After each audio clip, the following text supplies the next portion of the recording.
আজি মহা অষ্টমী আমি এই মহা অষ্টমীত আজি সকলো অসমবাসী তথা আমাৰ টংলা সকলো জনগণক আন্তৰিক শুভেচ্ছা আৰু ধন্যবাদ জনাইছোঁ আৰু সকলোকে দুৰ্গা পূজাৰ শুভেচ্ছা জ্ঞাপন কৰিছোঁ। আজি আপোনালোকে জানে যে আজিৰ দিনটোত আমাৰ এই দুৰ্গা পূজা 25 বছৰ অতিক্ৰম কৰিলে, আমাৰ চিলভাৰ জুবলি এই বছৰ।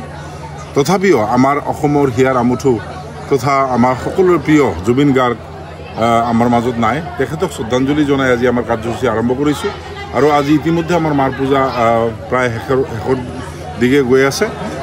আজি মানে আপোনালোকে এটা বস্তু চাইছে আহি ইয়াতে আমাৰ এই নবীনপল্লী নেতাজী সংঘৰ ল'ৰাবিলাকে ভাই বন্ধুসকলে আমাৰ এটা ইউনিক কনচেপ্ট ওলাইছে, মহিলা সবলীকৰণ। আমাৰ ভাৰতৰ প্ৰধানমন্ত্ৰী তথা অসমৰ যশস্বী মুখ্যমন্ত্ৰী ডাঙৰীয়াৰ যিটো সপোন বা তেওঁলোকে যিটো ভাৰতক আগুৱাই লৈ যোৱাৰ কাৰণে অপাৰেশ্যন সিন্দুৰত যেতিয়া হৈছিলে তেতিয়া মহিলাক আগুৱাই দিছিলে। এই মহিলা সবলীকৰণৰ যিটো প্ৰক্ৰিয়া ভাৰতত চলি আছে তাৰে অংশস্বৰূপে আজি আপোনালোকে চাইছে যে ইয়াতে আমাৰ দুৰ্গা মণ্ডপত মহিলা সবলীকৰণৰ এটা মানে এক্সিবিশ্যনৰ নিচিনা আমাৰ ভাৰতৰ মানে মহিলাসকল যিসকল ৰিনাউন মানে তেওঁলোকৰ ছবি ইয়াতে পৰ্ট্ৰেট কৰা হৈছে, ছবি ইয়াতে দিয়া হৈছে আৰু লগতে তেওঁলোকৰ কৰ্মৰাজিবিলাক আমি ইয়াতে আমাৰ ভাই বন্ধুসকলে তুলি ধৰিছে।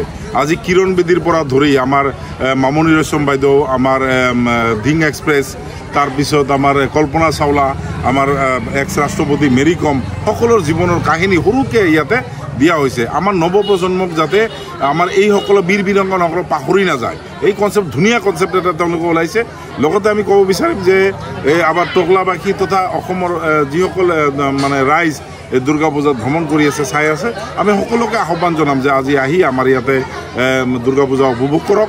লগতে আমাৰ আজি এই 25 বছৰ দুৰ্গা পূজাত বিভিন্ন কাৰ্যসূচী আমাৰ আছিলে, কালচাৰেল প্ৰগ্ৰাম আছিলে, আমি সকলো প্ৰগ্ৰাম বাতিল কৰিছোঁ। আমাৰ ইয়াতে ডিজেৰ প্ৰগ্ৰাম আমি ডিজে ছিষ্টেম ৰখা নাই, মাইক ছিষ্টেম ৰখা নাই, সম্পূৰ্ণ সাত্বিকভাৱে আৰু জুবিন দাক স্মৰণ কৰি আমি আমাৰ এই দুৰ্গা পূজা কাৰ্যসূচী চলাই লৈ যাই আছোঁ। লগতে এই দুৰ্গা পূজাৰ জৰিয়তে জুবিন দাৰ যিসকলে হত্যা কৰিছে এই কালপিতসকলক বিচাৰৰ আওতাত আনি তেওঁলোকক ফাঁচীৰ ব্যৱস্থা কৰিব লাগে। আৰু লগতে আজি এই দুৰ্গা মহা অষ্টমীত আমি প্ৰাৰ্থনা জনাইছোঁ সকলোৱে মিলি যে জুবিন দাৰ আত্মা যাতে চিৰশান্তি কামনা কৰে আৰু সৰ্গত বাস কৰে।